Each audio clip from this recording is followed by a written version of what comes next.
Alright, this has become a classic matchup every time, and same as the first one of the year, the Suns got control of the game early. Defensively, they were disciplined and had the effort to match, so that was causing the Mavs offense to stagnate a lot. Luka and Kai are still good to make tough shots, but the Suns weren't cheating much on screens, was always fighting through them, and were always in help positions to take away angles, so the Mavs couldn't generate much out of their P&Rs or even their ones. But it was obvious their defense dropped off in the second half, and there were two runs that cost them control of the game, with the first being that lazy stretch to start the third for a quick 15-2 run for the Mavs to get back into it. They gave up a couple old boys ball watching and had Nurk in the deepest drop, so Luka just got into a rhythm, and once that happened, his gravity just started opening up the weak side corner because he kept dragging K out on that low rotation on the tags.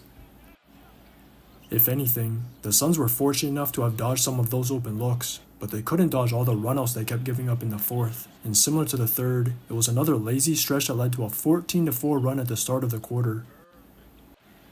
This time, the Mavs got to take control of the game, and it was Kai that got into a rhythm, so he just went into takeover mode to maintain it.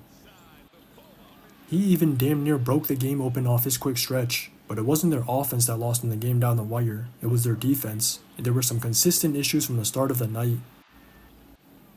They could not defend the Suns' screening actions at all, because their bigs were either too deep in the drop or not high enough when they were up, and Book or Tyus could just eat that space up to score or shift their defense. If it wasn't that, it was Durant drawing to it every time he had a mismatch in the post or in a quick matchup hunt, and the Suns just kept manipulating those two advantages to trigger scrambles that the Mavs could not play out of. They were just too slow on their rotations every time, and the only time they got real stops was when they just outright switched, but I understand how dangerous that can be, because there's a lot of favorable matchups for the Suns to eat. Dwight Powell was barbecue chicken all night, but so was Luka, and I was surprised to see the Mavs assign him onto Durant in the second half, because that's what Durant was looking for in the first half. But as bad as those defensive issues were, it was their issue on the glass that ended up costing them in the fourth, and the Suns just got to capitalize on their old boards.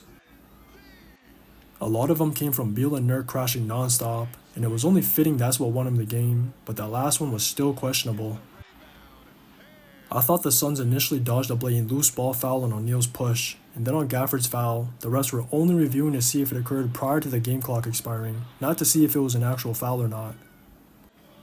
But on the L2M, it said the push from O'Neal was marginal, and even though Gafford makes contact with the ball first, it was illegal contact after, so a win's a win I guess, just watch the tape. Slightly short, and that's how this game comes to an end.